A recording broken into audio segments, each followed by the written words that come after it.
The soft power of Russian ballet survived the two world wars, Joseph Stalin terror and holodomors, the Cold War boycotts, the fall of the Soviet Union, and the difficult transition to the 21st century capitalism.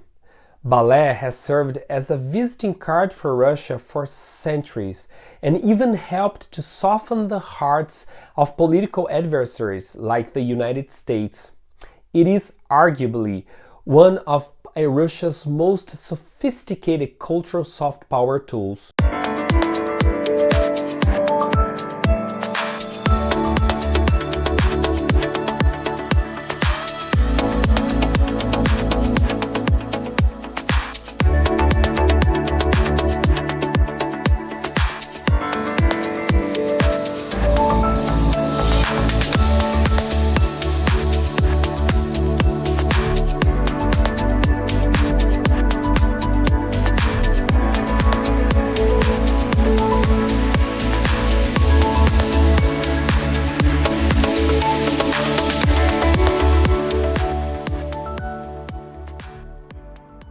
Now, with the war in Ukraine, that soft power is facing a major crisis. Since Russia launched its invasion at the end of February 2022, many ballet performances are being cancelled around the world. The Bolshoi Ballet's summer season at London's Royal Opera House, Swan Lake by the Royal Moscow Ballet at the Helix Theatre in Dublin, and concerts by the Vienna Philharmonic, led by the Russian conductor and Vladimir Putin's supporter Valery Gergiev, at the Carnegie Hall in New York, have all been called off. The Danish Minister of Culture, Anne Halsbo Jorgensen, suggested that the Musikhuset Hargus, Scandinavia's largest concert hall, should cancel Russian National Ballet's performance. The UK tour by the Russian State Ballet of Siberia has been interrupted as a stand against the war. Because of the conflict, former dancers and Ukraine native Daria Fedotova and Sergey Mikhailov changed the name of their school from the School of Russian Ballet to the International Ballet of Florida. Teesside Cinema in Newcastle canceled the screenings of Bolshoi Ballet's Swan Lake and Pharaoh's Daughters. A Japanese ballerina with the Russian Ballet Theatre in Moscow, Masayo Kondo, is dancing for peace during a tour in the US, but a restaurant refused to serve lunch to the cast when they learned that they were from Russia. The boycotts may just be starting, bringing financial loss to Russia's cultural establishment amid already crippling economic sanctions. But the damage to Russia Ballet's soft power can even be more everlasting, taking years to recover. After all, soft power is the ability to seduce rather than coerce, strengthen a nation's image abroad, and thus enhance cultural and diplomatic relations, as well as tourism. It takes years, even decades, to cultivate the tradition, like Hollywood in the US, the Carnival in Brazil, and the mag culture, manga, anime, and games culture in Japan. Both the USSR and Russia could never compete with truly cultural global pop, cultural exports emanating from America. There were no music icons to rival Michael Jackson, blockbusters like Star Wars, or TV stars like Oprah. The country produced incredible cultural products, especially when it came to film.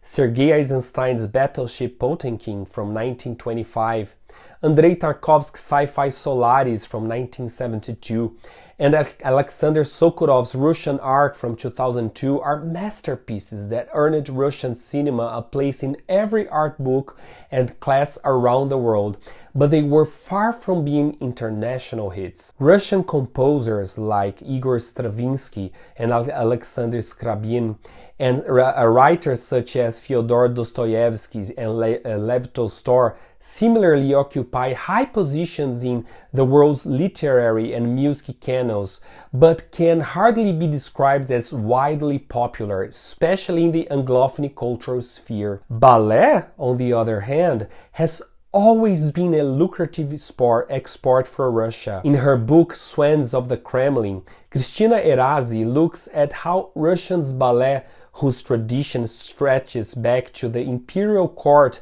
as a celebration of the Romanov dynasty, with ballet schools established during the rule of the Empress Anna Ionova in the 18th century. Following the 1917 revolution, Anatoly Lucharsky luckily convinced Vladimir Lenin to not destroy the Bolshoi because peasants and workers flocked to the theater despite the chaos of the Civil War years. Although theaters like the Bolshoi may appear as a microcosmos of the liberal art, in Russian history, ballet has always had close ties with political power. Stalin was an opera aficionado and used it to arrive at the Bolshoi by a secret entrance and watch it alone. After signing of a non-aggression pact with Germany in 1939, he took Hitler's foreign minister Joachim von Ribbentrop to see Galina Ulanova dance at the Bolshoi. During the Soviet era, ballet served as a visiting card for Russian diplomats.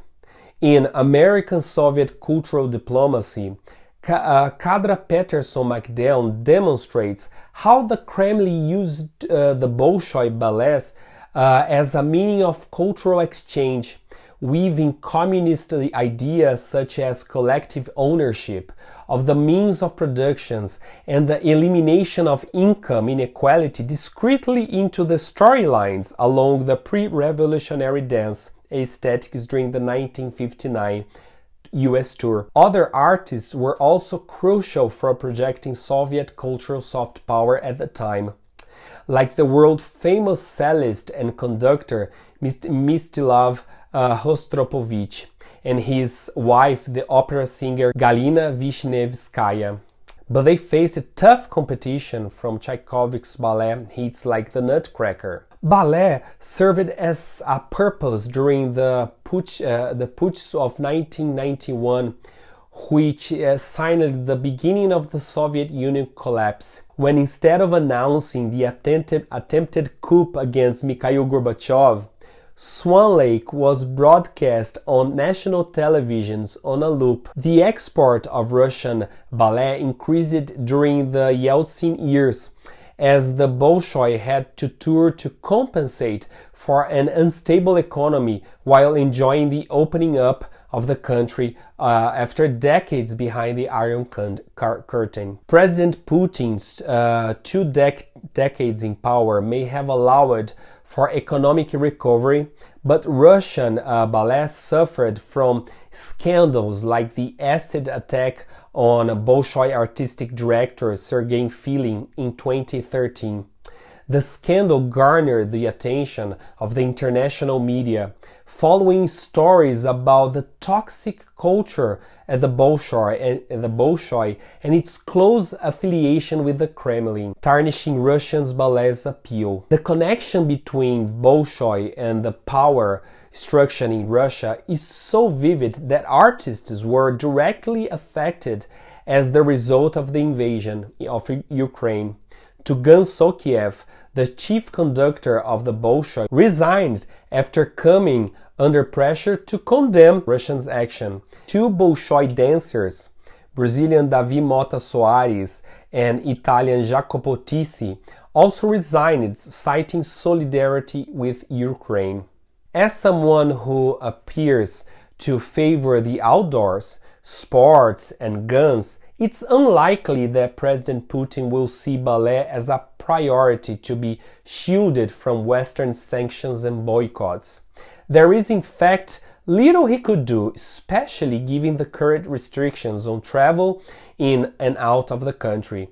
There is of course the question of whether boycotts of the arts are justified, considering that Other countries have a history of political intervention, like China in Hong Kong or the US in Iraq, but their cultural products were not banned from movie theaters or art exhibitions. It may find itself caught in another historic moment, but Russia's ballet, cultural soft power, survived the tsars, revolutions, famine, dictatorship, and the fall of empires.